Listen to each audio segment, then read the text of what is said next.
یہ قرآن ایک بابرکت کتاب ہے جسے ہم نے آپ صلی اللہ علیہ وسلم پر نازل کیا تاکہ لوگ اس پہ غور اور فکر کریں اور تاکہ اہل فہم اس سے نصیحت حاصل کریں۔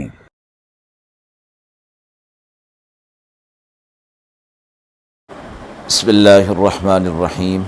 السلام علیکم ورحمۃ اللہ وبرکاتہ۔ ناظرین کرام، درس قرآن مجید کے آج کے اس پروگرام میں ہم سورۃ الروم کی آیت نمبر 1 تا آیت نمبر 7 کا ترجمہ اور تفسیر پیش کر رہے ہیں، اور آخر میں پوچھے گئے سوال کا جواب ہوگا۔ اعوذ باللہ من الشیطان الرجیم، بسم اللہ الرحمن الرحیم۔ الف لام میم، غلبت الروم فی ادنى الارض وهم من بعد غلبهم سيغلبون في بضع سنين لله الامر من قبل ومن بعد ويومئذ يفرح المؤمنون بنصر الله ينصر من يشاء وهو العزيز الرحيم وعد الله لا يخلف الله وعده ولكن أكثر الناس لا يعلمون ظاهرا من الحياة الدنيا وهم عن الآخرة هم غافلون۔ آیات مبارکہ کا ترجمہ ملاحظہ فرمائیں۔ الف لام میم، مغلوب ہو گئے اہل روم ملک میں، اور وہ اس مغلوب ہونے کے بعد ان قریب غالب ہو جائیں گے۔ چند برسوں میں اللہ کے ہاتھ میں ہیں سب کام، پہلے والے بھی اور بعد والے بھی، اور اس دن اہل ایمان خوش ہوں گے۔ اللہ کی مدد سے مدد کرتا ہے اللہ جس کی چاہتا ہے، اور وہ زبردست ہے، رحم کرنے والا ہے۔ اللہ کا وعدہ ہو چکا، اللہ اپنے وعدے کی خلاف ورزی نہ کرے گا، لیکن اکثر لوگ جانتے نہیں۔ وہ جانتے ہیں دنیا کے ظاہر کو، اور آخرت کی وہ بالکل خبر نہیں رکھتے۔ سورہ روم کی ابتدائی آیات ہیں۔ سورہ روم مکی صورت ہے اور اس کی 60 آیات اور 6 رکوع ہیں۔ ابتدا اس کی الگ الگ حروف، جنہیں حروف مقطعات کہا جاتا ہے، اس سے ہو رہی ہے، اور اس میں یہ واقعہ بیان کیا گیا ہے اہل روم اور فارس کا۔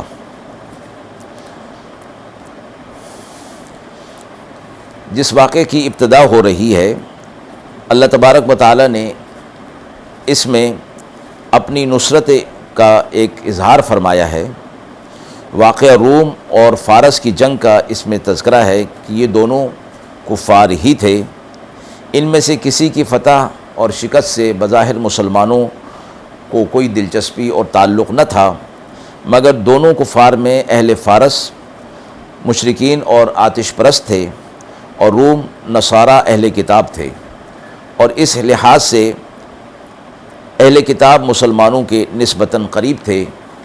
اسی قدر مشترک سے رسول اللہ صلی اللہ علیہ وسلم نے اپنے اس مکتوب میں کام لیا جو روم کے بادشاہ کو دعوت اسلام دینے کے لیے بھیجا گیا تھا، اور اس میں یہ فرمایا گیا تھا کہ تعالوا الی کلمۃ سواء بیننا و بینکم، یعنی اس کلمے کی طرف آ جاؤ جس میں ہم دونوں مشترک ہیں، اور وہ ہے کلمہ توحید۔ ان کی یہ جنگ ملک شام کے مقام زراعت اور بصرہ کے درمیان ہوئی تھی، اور اہل روم مغلوب ہو گئے تھے، جس سے اہل فارس خوش ہو گئے تھے۔ مسلمانوں کو اس واقعے کے اندر یہ فرمایا گیا، یہ پیشین گوئی اور بشارت دی گئی کہ چند سال بعد پھر روم فارس پر غالب آ جائیں گے۔ اور روایات حدیث میں یہ آتا ہے کہ یہ واقعہ ہجرت سے 5 سال پہلے پیش آیا تھا، اور پورے 7 سال ہونے پر غزوہ بدر کے موقع پر روم دوبارہ فارس پر غالب ہو گئے تھے۔